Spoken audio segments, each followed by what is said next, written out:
बढ़ेंगे आगे। इस बीच राजस्थान में चुनाव में अब कुछ महीने का ही वक्त बचा है। ऐसे में राजनीतिक पार्टियां चुनावी बिसात बिछाने में लग गई हैं। अब जिताऊ उम्मीदवारों की तलाश में पार्टियां लगी हुई हैं। बीजेपी पुरजोर तरीके से ऐसे ही उम्मीदवारों पर दांव लगाने की तैयारी कर रही, जो हर तरीके से समीकरण में फिट बैठ रहा हो। इन सब के बीच में कुछ ऐसे बड़े चेहरे हैं जो बीजेपी में पार्टी के लिए काम करते हुए अब चुनाव में मजबूत उम्मीदवार के तौर पर सामने आए हैं। इसी पर ये रिपोर्ट आपको दिखाएंगे।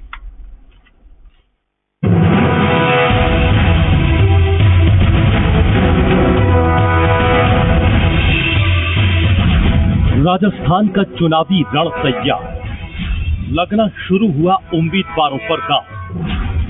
बीजेपी नेता दिलीप पुरी प्रमुख दावेदार, चुनावी रण में उतरने को तैयार। इस साल होने वाले विधानसभा चुनाव को लेकर सभी पार्टियां एड़ी चोटी का जोर लगा रही हैं। बीजेपी भी इस बार राजस्थान में सत्ता का सपना पूरा करने के लिए कोई कोर कसर नहीं छोड़ रही है। ऐसे में जिताऊ उम्मीदवार ही पार्टी को सत्ता तक पहुंचा सकता है और पार्टी में कई दावेदार भी आगे आकर जीत का दावा ठोक रहे हैं। चुनावी मैदान में उतरने को लेकर पार्टी और जनता के बीच कुछ नाम चर्चाओं में हैं। इसमें से एक बीकानेर पूर्व विधानसभा के बीजेपी नेता दिलीप पुरी। पुरी इन दिनों बीकानेर की राजनीति के सबसे चर्चित चेहरों में से एक हैं, जिन्होंने बीजेपी के एक सामान्य कार्यकर्ता से अपना सफर शुरू किया और आज सफलतम राजनेता के तौर पर उभर कर सामने आए, जिनके आने वाले चुनाव में बीजेपी से प्रबल दावेदारी मानी जा रही है। कि मैं लगातार पार्टी से पिछले 32 साल से सक्रिय रहा हूं और जहां जहां पार्टी को जरूरत पड़ी है मेरे को अलग अलग जगह में मेरे को प्रभारी भी बनाया गया है। मैं वहां पर भी मैंने काम किया है। मैं पार्टी का एक कर्मठ कार्यकर्ता हूं और बीकानेर पूर्व से ये चल रहा है, लोकतंत्र है, तो मैं टिकट भी मांग रहा हूं। भाई इतना पुराना कार्य करना होने के नाते मैं पार्टी से टिकट मांग रहा हूं। लेकिन पार्टी जो निर्णय करेगी, पार्टी कहेगी कि इसको टिकट हम दे रहे हैं, तो मुझे कोई आपत्ति नहीं है। मैं उनके साथ जी जान से तन मन से। राजस्थान में चुनावी रण बिछ चुका है। ऐसे में बीकानेर पूर्व विधानसभा सीट हॉट सीट में से एक है, जिस पर कई बड़े दिग्गज नेताओं की निगाह हमेशा से रही है। हालांकि 2008 में परिसीमन के बाद से यहां कांग्रेस ने एक भी जीत दर्ज नहीं की है। हमेशा से ही बीजेपी का इस पर कब्जा रहा है। ऐसे में बीजेपी में कुछ ऐसे बड़े चेहरे हैं जिनके चुनाव लड़ने की चर्चाएं इस सीट पर दिखाई दी, लेकिन सबसे प्रबल और मजबूत दावेदार के तौर पर जिस चेहरे की बात हो रही है वो बीजेपी नेता दिलीप पुरी माने जा रहे हैं। दिलीप पुरी का नाम ग्राउंडेड लीडर्स में शुमार है। अपनी छवि और व्यक्तित्व से पुरी बहुत कम समय में बीकानेर पूर्व विधानसभा से अपनी जड़ें जमा चुके हैं और अब बीजेपी के प्रबल दावेदारों में दिलीप पुरी का नाम देखा जा रहा है। इसको लेकर राजनीतिक गलियारों में भी हलचल है, वहीं जनता में भी इस बार कुछ बदलाव की चर्चाएं हैं।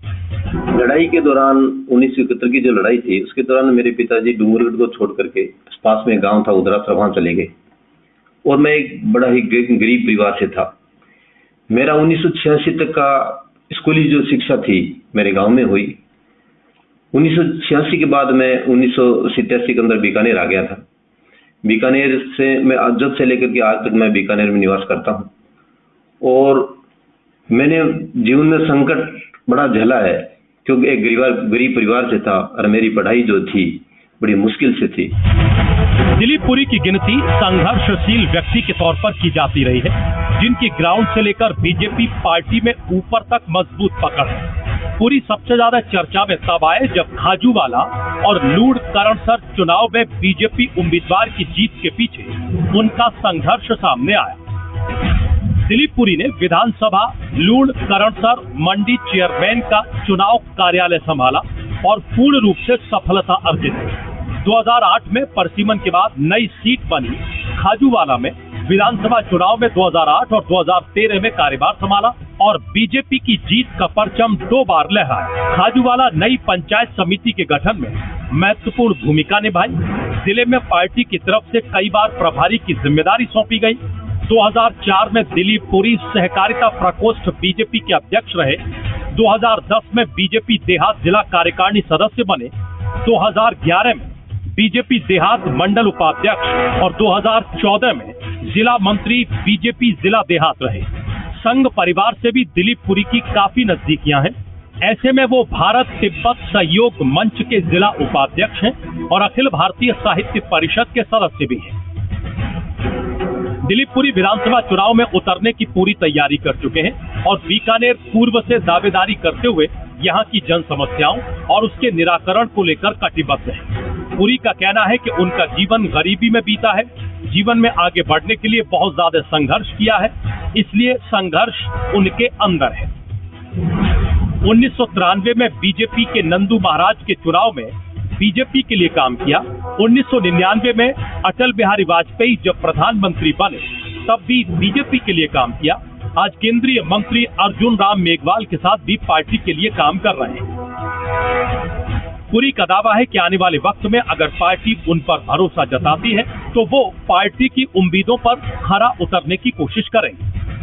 हम जब बच्चे थे एक जुनून था, तो धीरे धीरे मैं आगे बढ़ा। 98 के चुनाव में भी काम किया, पार्टी में काम किया और उसके बाद 99 में हमारे वाजपेयी जी प्रधानमंत्री बने थे, अटल बिहारी जी वाजपेयी।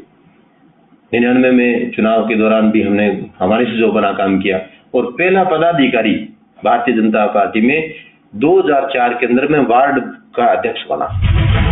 हालांकि चुनाव बेहद करीब है, बीजेपी भी ऐसे उम्मीदवार को लेकर मंथन कर रही है जो विधानसभा चुनाव में जीत हासिल कर पाए।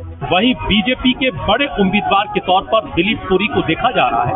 अब इंतजार उस वक्त का है जब पार्टी बीकानेर पूर्व सीट पर किस पर अपना भरोसा करते हुए दांव खेलती है। रौनक व्यास, जी मीडिया, बीकानेर। खबरें कुछ और भी हैं लेकिन वक्त एक छोटे से ब्रेक का है, फौरन लौट रहे हैं।